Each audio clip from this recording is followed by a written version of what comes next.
Hello दोस्तों, आज की हमारी कहानी की लेखिका हैं कनार शर्मा। चलिए दोस्तों, कहानी शुरू करते हैं।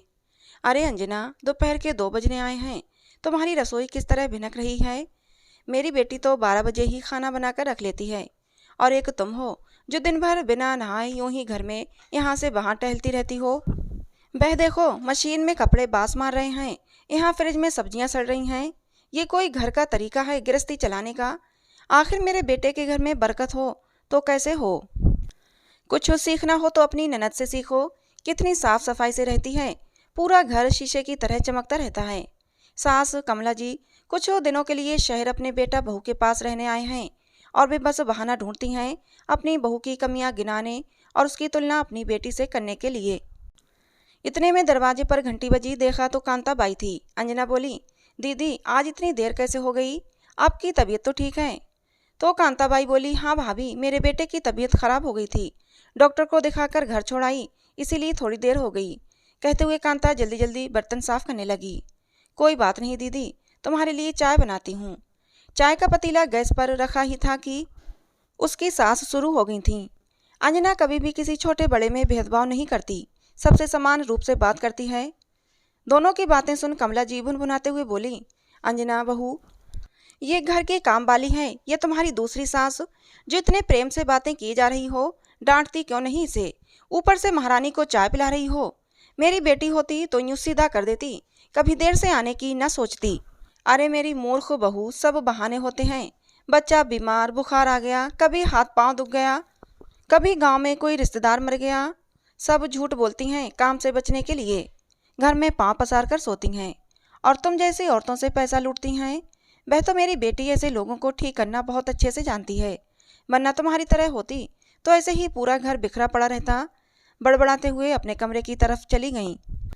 अंजना चुपचाप खाने की तैयारी करने लगी। तब कांता धीरे से बोली, भाभी बुरा मत मानना, एक बात बोलूं। आपकी सास जब भी आती हैं इसी तरह बड़बड़ करती हैं, आप कैसे बर्दाश्त करते हो। मैं होती तो कब का जवाब देकर चुप करा देती। अरे दीदी, आप टेंशन मत लो, वैसे भी मुझे आदत हो गई है अपनी सास का भाषण सुनने की। भाभी ये भाषण थोड़ी ना है, 5 दिन से देख रही हूँ माताजी हर बात में आपकी तुलना अपनी बेटी से करती रहती हैं। आखिर ऐसे कौन से लाल लटके हैं उसमें। अरे बहू का भी अपना सम्मान होता है, कभी कभार का ठीक है, ये तो हर बार आपकी तुलना उनसे करती हैं। आपको अपनी ननद से चिढ़ नहीं आती। आप छोड़ो ना दीदी, जल्दी से बर्तन साफ कर झाड़ू पोंछा कर दो, वरना फिर 4 बातें सुनने को मिलेंगी। कहते हुए अंजना रोटियां सेकने लगी। ला बहू, तुम्हारे घर के तो काम कभी होते नहीं खत्म। मुझे बहुत जोरों की भूख लगी है, 2 रोटी घी लगाकर खाने को दे दे। ये बोलकर डाइनिंग टेबल पर बैठ गई उसकी सास। अंजना ने फटाफट दाल, भिंडी और गर्म रोटी में घी लगाकर कमला जी के सामने परस दिया। अरे ये क्या बहू, दाल में घी नहीं डाला। हाँ माँ जी, भूल गई थी, अभी लेकर आती हूँ। क्या जवानी में ही बुढ़ापे जैसी भूलने लगी हो, भूल गई थी। जब तुम्हें पता है मुझे खाने में सब कुछ अच्छा लगता है, घी के बिना खाना नहीं खाती, फिर ये रूखा सूखा क्यों परस देती हो। तुम्हें पता है मेरी बेटी जो दाल बनाती है आधा डब्बा घी उसी में डाल देती है, कभी किसी के खाने पीने में गड़बड़ नहीं करती। और ये भिंडी तो एकदम कच्ची है, मजाल है मेरी नीता कोई सब्जी ऐसी बना दे। इतने साल हो गए मगर तुम्हें खाना बनाना अभी तक नहीं आया, और मेरी बेटी शादी से पहले ही स्वादिष्ट भोजन पका लेती थी। तुम्हारी माँ ने तुम्हें कुछ सिखाकर नहीं भेजा। बड़बड़ करते हुए खाना खत्म करती हैं। रविवार का दिन था। मोहित का खास दोस्त और उसकी पत्नी खाने पर आए हुए थे। अंजना की तबीयत थोड़ी ठीक नहीं थी, तो उसने मलाई कोफ्ता, छोला मसाला, मिस्सी रोटी, पुलाव होटल से मंगवा लिया, और मीठे में फ्रूट कस्टर्ड बनाया। सभी खाना खाने डाइनिंग टेबल पर बैठे। सुभाष की पत्नी रीमा बोली, अच्छा किया जो तुमने खाना बाहर से मंगवाया, और ये फ्रूट कस्टर्ड तो बहुत ही टेस्टी है। बच्चों को देखो कैसे फटाफट खा गए।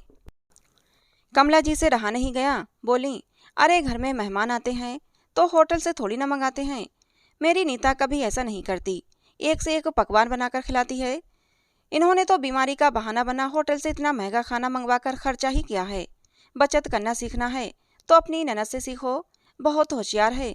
दिवाली का सारा नाश्ता भी उसने घर में ही बनाया था, तुम्हारी तरह नहीं। बस वो पति को फ़ोन कर दो और उसकी जेब ढीली करवा दो। और इस कस्टर्ड में ऐसा क्या है, मेरी बेटी तो मूंग दाल हलवा बनाकर खिलाती है अपने घर आने जाने वाले मेहमान को। आज अपनी सास पर अंजना को बहुत गुस्सा आ रहा था। वह घर में बोलती है तब तक उसने बहुत बर्दाश्त किया, मगर अब किसी के सामने भी कुछ भी बोलने की आदत बनती जा रही है, जो उसे बिल्कुल भी ठीक नहीं लगा।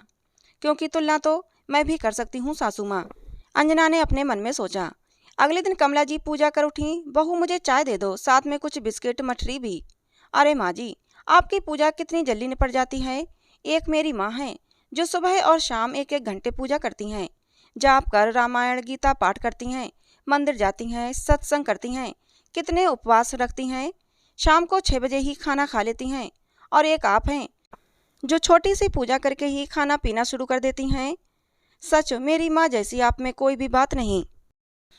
अपनी बहू की बात सुनकर कमला जी का मुंह बन गया, मगर कुछ बोल नहीं पाई। चुपचाप चाय नाश्ता कर अपने कमरे में खिसक गईं। अंजना बहू, मैं बच्चों के लिए ऊनी टोपे मोजे खरीद कर लाई थी, सर्दियां आने वाली हैं, इन्हें ठंड से बचाएंगी। ये क्या, आप ऊनी टोपे मोजे खरीद कर लाई हैं? ये तो ठंड भी नहीं बचाती, पैसा और बर्बाद होता है सो अलग। मेरी माँ तो हर साल अपने हाथों से अपने नाती पोतों के लिए इतने सुंदर डिजाइन वाले स्वेटर जैकेट बनाती हैं, और अपने ही हाथों से बने टोपे मोजे वो पूरे मोहल्ले में फ्री में बांट देती हैं। कोई बात नहीं बहू, पहना लेना, बड़े मन से खरीदे थे, बोलकर चुप हो गई उसकी सास। अगले दिन, बहू जरा पंडित जी से फोन लगाकर पूछ लो, आंवला नवमी कब है, मुझे पूजा करनी थी। माँ जी, आपको इतना नहीं पता, इन सब बातों में मेरी माँ बड़ी जानकार हैं। हमारे मामा जी बड़े मंदिर के पुजारी हैं। हर बार त्योहार पर लोग फोन कर उनसे पचांग पूछते हैं, तिथि शुभ मुहूर्त निकाल कर देती हैं। मेरी माँ बहुत होशियार हैं। आपको तो इतनी छोटी छोटी बातें भी नहीं पता, कमाल है। कहते हुए रसोई में चली गई और इधर कमला जी कसमसा कर रह गईं। शाम को पोती चिंकी कमला जी को पार्क में चलने को कहने लगी, तब वे बोली, बेटा आज मेरे घुटनों में बहुत दर्द है, फिर कभी ले चलूंगी। उनकी बात सुनते ही अंजना को फिर मौका मिल गया, तुरंत बोल पड़ी, माँ जी आपके अंदर कितना आलस भरा पड़ा है, सुबह से लेकर शाम तक कमरे में सोती रहती हैं। और एक मेरी माँ है जो भाभी के दोनों बच्चों को शाम को पार्क ले जाती हैं, बच्चों को बस स्टॉप छोड़ने जाती हैं, सुबह उठकर चाय और नाश्ता बनाती हैं, कभी खाली हाथ नहीं बैठती, कुछ ना कुछ काम करती रहती हैं। आपको मेरी माँ से सीखना चाहिए कैसे हर काम में निपुण हुआ जाए। 3 दिन से अपनी बहू की बातें सुन सुनकर आज कमला जी फट पड़ी। बस करो बहू, ये क्या लगा रखा है, रोज मेरे सामने मेरी माँ का राग लापती रहती हो। माना तुम्हारी माँ बहुत तो गुड़ी है, तो फिर हम क्या करें इसमें। अरे हर किसी की अपनी शारीरिक क्षमता होती है, और अपने घर की व्यवस्थाओं के हिसाब से आदमी काम करता है।